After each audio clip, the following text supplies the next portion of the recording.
The big band.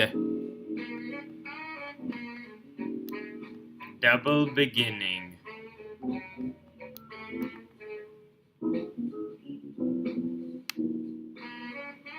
Let's get jazzy.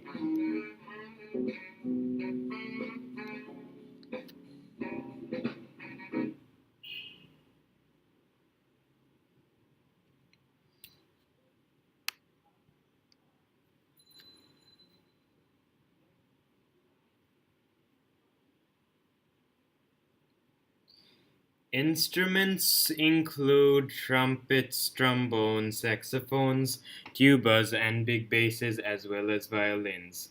In 1914, jazz came from New Orleans and brought along with it a few dances, like the jitterbug. But the bands only started up with Art Hickman, who created the first jazz band in 1916, which you can see on the screen right now. He was one of the first. And Verdegraaff, mm, he put them in groups and made them work together in so many ways, and he defined bands like this. He was like an orchestrator for the band.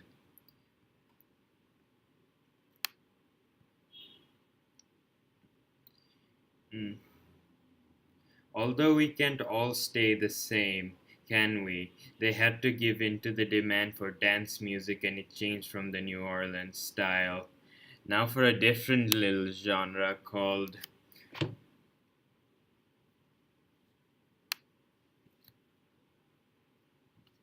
that swing.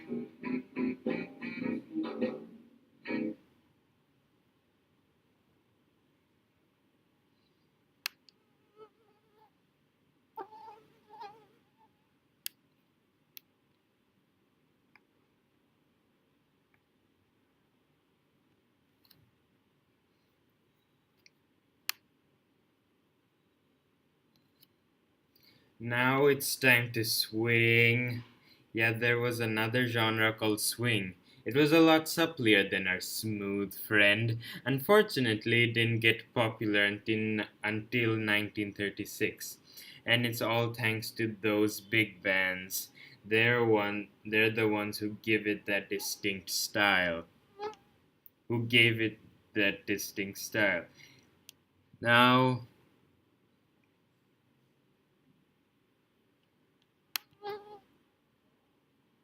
it's their era and why we know it.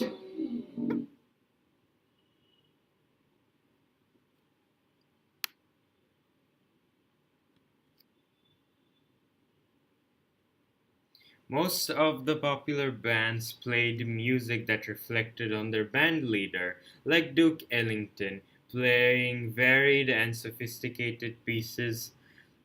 They also had strong certain instrumentals they were known for, such as the trumpet of Harry James.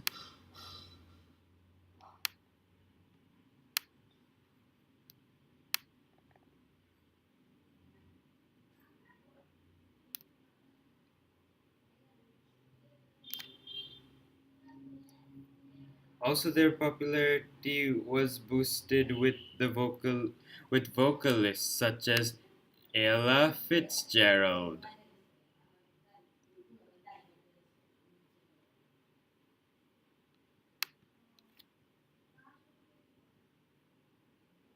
It's their era and they're here to stay.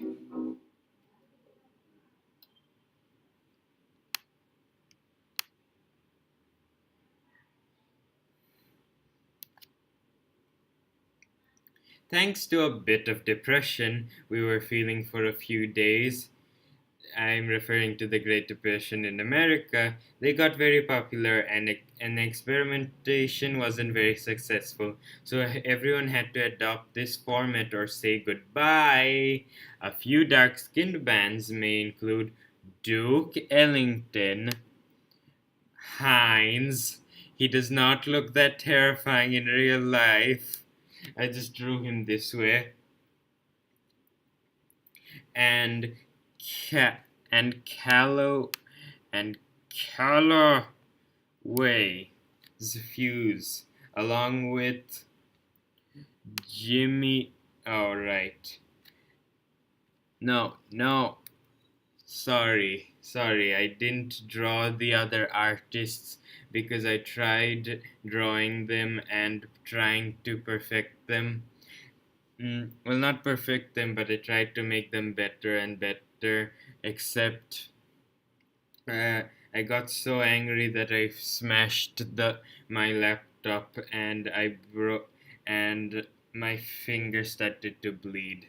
Sorry. Jimmy Chick and Count Basie too, although white bands were more popular for a while though.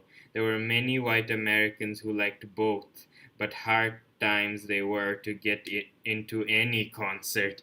Hard to segregate sometimes. The musicians didn't even participate if they didn't get a booking on that date.